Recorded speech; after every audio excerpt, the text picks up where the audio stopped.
ഖജനാവിൽ പെറ്റ പൂച്ച പ്രസവിച്ചത് കറൻസി നോട്ടാണെന്ന് വി.ഡി. സതീശന് മനസ്സിലായത് ഈ ഗവൺമെന്റ് ഈ കാര്യം നടത്തിക്കൊണ്ടുപോകുമ്പോഴാണ്. ഇനിയും യാതൊരു സംശയവുമില്ല, ഇടതുപക്ഷം പറഞ്ഞ കാര്യങ്ങൾ സാധാരണ തൊഴിലാളി, കർഷക തൊഴിലാളി ഉൾപ്പെടെ സാധാരണ തൊഴിലാളികളുടെ, കുഞ്ഞുകുട്ടികൾ മുതൽ പ്രായമുള്ള ആളുകളുടെ വരെയുള്ള എല്ലാവരുടെയും കാര്യങ്ങൾ നോക്കുവാനുള്ള ഉത്തരവാദിത്തം ഏറ്റെടുക്കുന്ന ഒരു മുന്നണിയാണ്. ആ മുന്നണിയുടെ രാഷ്ട്രീയത്തിന്റെ പേരാണ് ഇടതുപക്ഷം. ഇടതുപക്ഷം എന്ന് പറഞ്ഞാൽ രാഷ്ട്രീയത്തിന്റെ കൊടി മാത്രമല്ല, രാഷ്ട്രീയ ആശയം പറയൽ മാത്രമല്ല. ആ ആശയത്തിന്റെ അർത്ഥമുണ്ട്. ഏറ്റവും സാധാരണക്കാരുടെയും മനുഷ്യന്റെയും ജീവിതം വൃത്തിയായി കൊണ്ടുപോകുന്ന, അവരെ മുഴുവൻ സംരക്ഷിക്കുന്ന ഒരു രാഷ്ട്രീയമാണ് ഇടതുപക്ഷം. ആ രാഷ്ട്രീയം മനുഷ്യന്റെ സ്നേഹത്തിൽ മനുഷ്യനൊപ്പം നിൽക്കുന്ന രാഷ്ട്രീയമാണ്. ഇവിടെ സഖാവ് സ്വരാജ് പറഞ്ഞു, ശവം തൂക്കികളെന്ന് വിളിക്കുന്ന, ഏറ്റവും നികൃഷ്ടമായ സ്വഭാവം കാണിക്കുന്ന ആളുകൾക്ക് തുല്യമായി നടത്തുന്ന പ്രവർത്തനം നടത്തുമ്പോഴും ജനങ്ങളുടെ മുമ്പിൽ ചിരിച്ചുകൊണ്ട് ഇതൊക്കെ തെറ്റിദ്ധാരണ പലർത്തുന്ന തരത്തിലേക്ക് പറയുന്ന അനുഭവം നമുക്കറിയാം. ഏറ്റവും ഒടുവിൽ ശബരിമലയുടെ പേരിൽ ഉൾപ്പെടെ പറഞ്ഞുകൊണ്ടിരിക്കുന്നതാണ്. നേരത്തെ ശബരിമല പറഞ്ഞു, ഇപ്പൊ ശബരിമല പറഞ്ഞത് തിരിച്ച് അയ്യപ്പൻ അങ്ങനൊന്നും ആളുകളെ വിടുന്ന ആളുകളല്ലെന്നാണ് വിശ്വാസികൾ പറയുന്നത്. അയ്യപ്പനെ അങ്ങനെ കളിക്കരുതെന്നാണ് വിശ്വാസികൾ പറയുന്നത്. അയ്യപ്പനെ തൊട്ട് കളിച്ച്, അയ്യപ്പനെ കൊണ്ട് കളിച്ച് അധികാരിയായപ്പോ ഇപ്പോ യഥാർത്ഥത്തിൽ ഈ കേസിന്റെ സ്വഭാവമൊക്കെ എങ്ങോട്ടാ പോന്നെ? വായിച്ചാൽ ഞെട്ടുന്ന കാര്യമാണ്. 2 കോടി രൂപ ഒരാടെ ഇന്ന്, അത് സ്വർണ്ണവുമായി ബന്ധപ്പെട്ടല്ല, 2 കോടി രൂപ ഒരു ഫിനാൻഷ്യൽ കടയിൽ നിന്ന് മേടിച്ചത് പറഞ്ഞ് കഴിഞ്ഞ ദിവസം വാർത്തയും കേസും ഒക്കെ കണ്ടു. ഈ 2 കോടിയിൽ ആർക്കൊക്കെ എത്ര പങ്ക് കിട്ടി എന്നുള്ള കാര്യമൊന്നും വന്നിട്ടില്ല. ആലോചിക്കാൻ പറ്റുമോ? അപ്പൊ ഇങ്ങനെയുള്ള ആളുകൾ നമ്പർ 10 ജൻപതിൽ കൊണ്ടുപോയി നിർത്തിയിരിക്കുന്ന ആളുകളുടെ ചിത്രം വന്നല്ലോ. ഈ പറഞ്ഞ പോറ്റിയുടെ അടുത്ത് ഇന്ന് ഈ പോറ്റി അവിടെ കയറ്റിയത് ഞങ്ങളല്ല, ബെല്ലാരി എന്നുള്ള ആളുകളും കോൺഗ്രസിന്റെ കർണാടകത്തിലെ ചുമതലയുള്ള നേതാക്കന്മാരുമാണെന്ന് പറഞ്ഞിരിക്കുകയാണല്ലോ. ആരാ കർണാടകത്തിൽ ചുമതലയുള്ള നേതാക്കന്മാരെന്ന് നിങ്ങൾക്കറിയാം.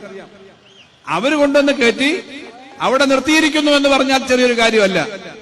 സാക്ഷാൽ ശ്രീ കെ കരുണാകരന് 10 തവണ പോയിട്ട് ഒരു പ്രാവശ്യം സോണിയാഗാന്ധിയെ കാണാൻ കഴിയാത്തതിന്റെ വിഷമം കൊണ്ടാണ് പാർട്ടി വിട്ടത്. നിങ്ങൾക്ക് ഓർമ്മയുണ്ടാവും, പഴയകാലം ഓർമ്മയുള്ളവർക്ക്. സാക്ഷാൽ കെ കരുണാകരന് കയറാൻ പറ്റാത്ത നമ്പർ 10 ജൻപതിൽ മൂപ്പനാർക്കും മറ്റു നേതാക്കന്മാർക്കും ഇപ്പോഴത്തെ ശശി തരൂരിന് പോലും കയറാൻ പറ്റാത്ത നമ്പർ 10 ജൻപതിൽ എങ്ങനെ കയറി അടുത്തുനിന്ന് ഏലസ് കിട്ടി എന്നുള്ള കാര്യം ഇപ്പൊ ജനം ചർച്ച ചെയ്യുകയാണ്. ഇത് വന്നുകൊണ്ടിരിക്കുകയാണല്ലോ. ഒരു സൈഡിൽ ആറ്റിങ്ങൽ എം പി, മറു സൈഡിൽ പത്തനംതിട്ട എം പി. ഏറ്റവും അവസാനം പറഞ്ഞുകൊണ്ടിരുന്നതാണ്, കഴിഞ്ഞ പഞ്ചായത്ത് തെരഞ്ഞെടുപ്പ് ഇങ്ങോട്ട് പറഞ്ഞുകൊണ്ടിരുന്നതാണ്. ജനങ്ങൾക്കറിയാം ഇത് അങ്ങേറ്റം തെറ്റിദ്ധാരണാജനകമായ കാര്യങ്ങൾ പറയുന്നു. ഒരു കാര്യം വളരെ കൃത്യമാണ് ഇടതുപക്ഷത്തെ സംബന്ധിച്ച്, ആരെങ്കിലും തെറ്റായ കാര്യം കാണിച്ചിട്ടുണ്ടെങ്കിൽ, സ്വർണത്തിന്റെ കാര്യത്തിലോ മറ്റു കാര്യത്തിലോ എന്തെങ്കിലും തെറ്റായ കാര്യം കാണിച്ചിട്ടുണ്ടെങ്കിൽ ആ കള്ളത്തരം കാണിച്ച്, തെറ്റ് കാണിച്ച് മുഴുവൻ ആളുകളെയും കേസ് നടത്തി അറസ്റ്റ് ചെയ്ത് അകത്താക്കുന്നതാണ് വേണമെന്നുള്ളതാണ് ഇടതുപക്ഷത്തിന്റെ നയം. ഇടതുപക്ഷം അതിൽ വെള്ളം ചേർക്കുന്ന മുന്നണിയല്ല എന്നുള്ള കാര്യത്തിൽ യാതൊരു തർക്കവുമില്ല. കുറ്റം ചെയ്ത ആളുകൾ, കുറ്റവാളികളായ ആളുകൾ ശിക്ഷിക്കപ്പെടട്ടെ, യാതൊരു സംശയവുമില്ല. പക്ഷേ ഈ പറഞ്ഞ അന്വേഷണം കൃത്യമായി പഴയ കാര്യങ്ങളിലേക്ക് പോകുമ്പോ വാജിവാഹനം എടുത്തുകൊടുത്തത് അല്ലെ മറ്റു കാര്യം, ഇതൊക്കെ നമ്മളിപ്പോഴാണ് കേൾക്കുന്നത്, വാജിവാഹനം എന്നൊക്കെയുള്ള ആ പ്രയോഗങ്ങൾ അല്ലെങ്കിൽ അത്തരം വിശ്വാസങ്ങൾ. അതെടുത്തു കൊടുത്ത ആളുകൾ ആരാണ് എന്നുള്ള അന്വേഷണം വന്നപ്പോൾ ചില ആളുകൾ മരിച്ചുപോയി. പഴയ ദേവസ്വം ബോർഡിന്റെ പ്രസിഡന്റ്. പക്ഷെ KPCC സെക്രട്ടറിയുടെ അടുത്തേക്ക് ഉൾപ്പെടെ കാര്യങ്ങൾ വരുമ്പോ ഇപ്പൊ അന്വേഷണം അത് വേണ്ട, അങ്ങനെ വേണ്ടെന്നാണ്. ഹൈക്കോടതിയാണ് അന്വേഷണം നടത്തുന്നത്. എന്ന് പറഞ്ഞാൽ ഹൈക്കോടതി A മുതൽ Z വരെയുള്ള കാര്യങ്ങൾ നോക്കുന്നതാണ് സ്പെഷ്യൽ ഇൻവെസ്റ്റിഗേഷൻ ടീം. അല്ലാതെ പിണറായി വിജയൻ എന്ന് പറയുന്ന കേരളത്തിലെ ആഭ്യന്തരമന്ത്രിയോ വകുപ്പിന്റെ ഉദ്യോഗസ്ഥന്മാരോ അല്ല, ഹൈക്കോടതി നോക്കുന്നതാണ് അന്വേഷണം. അപ്പൊ ഞങ്ങളുടെ ആരെങ്കിലും നേതാക്കന്മാരുടെ നേരെ വന്നാൽ ഇത് വേണ്ട എന്ന സമീപനത്തിലേക്ക് കാര്യങ്ങൾ എത്തുകയാണ്. എന്തായാലും ഞാനതാ പറഞ്ഞത്, അയ്യപ്പന്റെ പേര് പറഞ്ഞ് പണ്ടും ഇതുപോലെ കാര്യങ്ങൾ പറഞ്ഞിട്ടുണ്ട്, പാട്ടുകൾ ഇങ്ങനെ അവതരിപ്പിച്ചിട്ടുണ്ട്. പക്ഷേ അപകടകരമായ സ്ഥിതിയിലാണ് അവർ ചെയ്യുന്നത്. ഏതായാലും വസ്തുതകൾ വരികയാണ്. അതുകൊണ്ട് കേരളത്തിലെ ഇടതുപക്ഷം എന്ന് പറഞ്ഞാൽ ഉജ്ജ്വലമായ സമരത്തിന്റെ പാരമ്പര്യമുള്ള ഇടതുപക്ഷമാണ്. സാധാരണക്കാരുടെ ജീവിതം സംരക്ഷിക്കാനുള്ള പ്രവർത്തനങ്ങളുടെ ഭാഗമായിട്ടാണ് നമ്മൾ പ്രവർത്തിക്കുന്നത്.